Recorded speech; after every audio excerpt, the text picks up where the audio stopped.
सिद्धार्थ ने एक सांप की रक्षा की। सिद्धार्थ सभी प्राणियों के प्रति दया की भावना रखते थे। एक बार सिद्धार्थ ने देखा कि एक गांव का लड़का एक सांप को एक लकड़ी से मार रहा था। सिद्धार्थ ने तुरंत उस लड़के को रोका और बताया कि किसी प्राणी को कभी नुकसान नहीं पहुंचाना चाहिए। दया भाव के प्रति सिद्धार्थ का एक और किस्सा है। सिद्धार्थ का एक चचेरा भाई था जिसका नाम था देवदत्त। एक दिन सिद्धार्थ अपने मित्रों के साथ बगीचे में खेल रहे थे। मित्रों की टोली में राजकुमार देवदत्त भी शामिल थे। सिद्धार्थ का स्वभाव दया और प्रकृति प्रेमी थे, जबकि देवदत्त कपटी स्वभाव का था।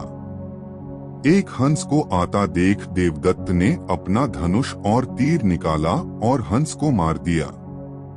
हंस को बुरी तरह से घायल देख सिद्धार्थ ने उसके ठीक होने तक उसकी देखभाल की और जब हंस पूरी तरह से ठीक हो गया तो उसको वापस आजाद कर दिया। सिद्धार्थ का मार्मिक स्वभाव। महात्मा बुद्ध की कहानी। एक बार राजा शुद्धोधन सिद्धार्थ को लेकर वार्षिकी खेत जुताई के समारोह में लेकर गए थे। राजा शुद्धोधन को एक रीत को पूरा करना था।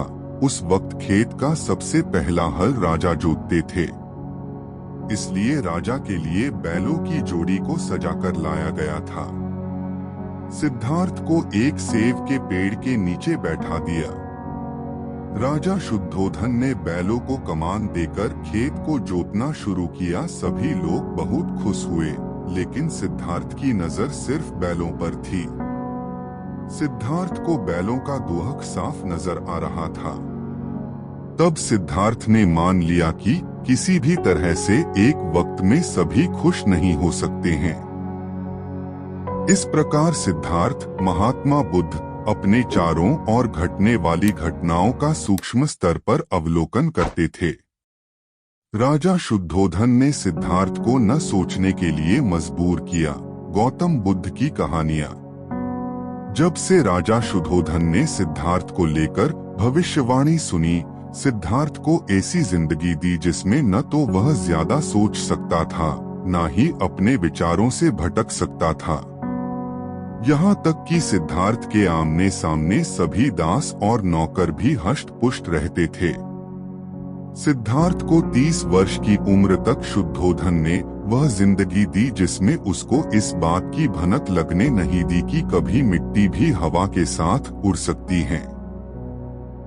राजा शुद्धोधन ने सभी ऋतुओं के लिए अलग अलग महल बनवाए ताकि सिद्धार्थ को कोई तकलीफ न हो।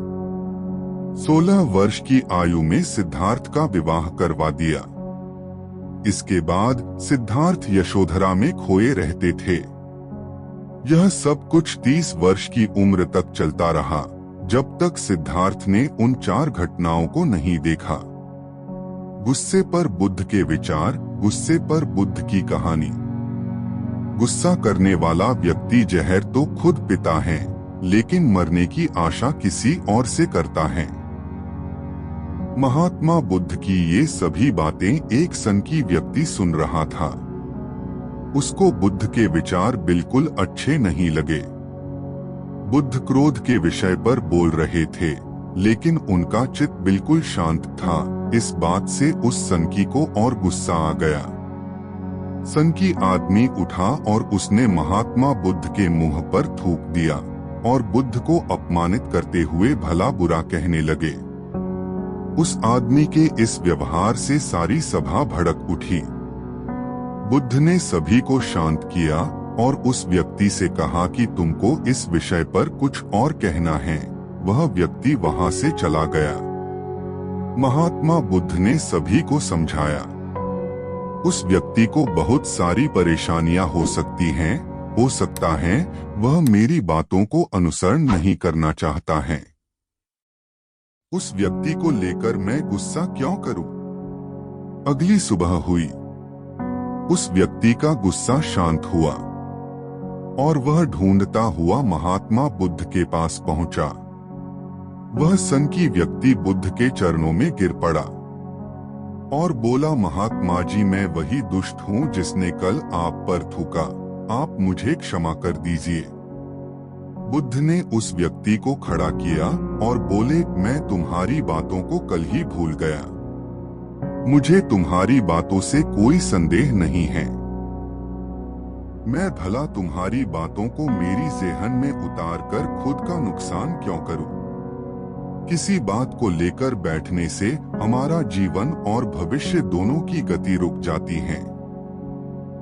इसलिए इन व्यर्थ की बातों का मेरे यहाँ कोई स्थान नहीं है।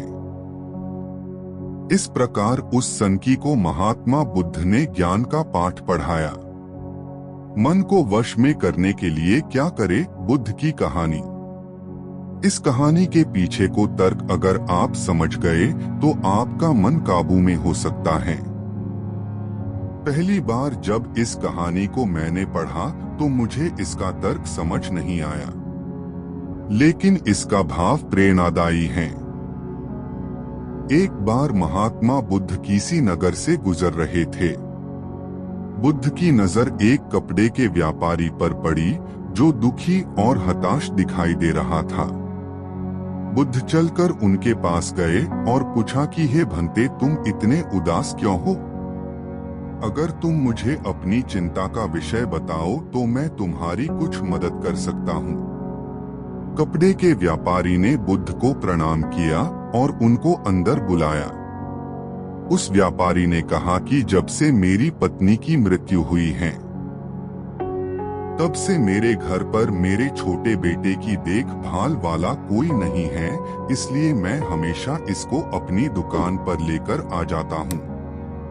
लेकिन मेरी दुकान पर आने वाले हर ग्राहक की पगड़ी को उछालकर फेंक देता है, कभी कभी उनका झोला उठाकर बाहर फेंक देता है। मैंने इसको बहुत समझाया, डांटा, लेकिन यह नहीं समझा। इसकी इस हरकतों की वजह से मेरे सारे ग्राहक खुद को अपमानित मानकर वापस चले जाते हैं। बुद्ध बोले, मैं तुम्हारी सहायता कर सकता हूँ, पर तुम मुखे वचन दो कि मैं जो भी करूँगा तुम उसमें दखलंदाजी नहीं करोगे, ना ही कोई प्रश्न करोगे। व्यापारी बुद्ध को वचन दे देता है। अगले दिन बुद्ध एक पगड़ी पहनकर आए और एक ग्राहक की भांति आकर बैठ गए। व्यापारी का बेटा आया और बुद्ध की पगड़ी को उछाल दिया। महात्मा बुद्ध मुस्कुराए और कहा, बहुत अच्छा, जाओ उस पगड़ी को वापस लेकर आओ। वह बच्चा दौड़कर गया और पगड़ी लाकर बुद्ध को दे दी। अगले दिन बुद्ध एक कुल्हाड़ी और एक लकड़ी लेकर आए। उस लड़के ने फिर से उस पगड़ी को उछाल दी। बुद्ध ने उस लड़के को कुल्हाड़ी और लकड़ी दे दी और कहा, जाओ इस लकड़ी को काटो। व्यापारी को थोड़ा सा डर लग रहा था कि कहीं उसके लड़के को चोट नहीं आ जाए, लेकिन उसको अपना वचन याद था। 7 दिन तक महात्मा बुद्ध कोई न कोई नया काम लेकर आते और उस लड़के से करवाते। शीघ्र ही वह लड़का भूल गया कि उसको किसी की पगड़ी उछालनी है। व्यापारी बहुत खुश हुआ और बुद्ध को धन्यवाद दिया। मुझे पता है कि इस कहानी का और मन के वश को कोई विशेष संबंध नहीं है, लेकिन पहले आप इस तर्क को समझ लीजिए। अगर हम अपने मन को अपने हिसाब से काम नहीं करवाएंगे तो मन अपने हिसाब से काम करेगा। मन वश में हो सकता है यदि मन को हम अपने अनुसार चलाएं। मन 2 तरीकों से, एक, मन अपने हिसाब से काम कर सकता है, या 2, मन को हम अपने हिसाब से काम करवा सकते हैं।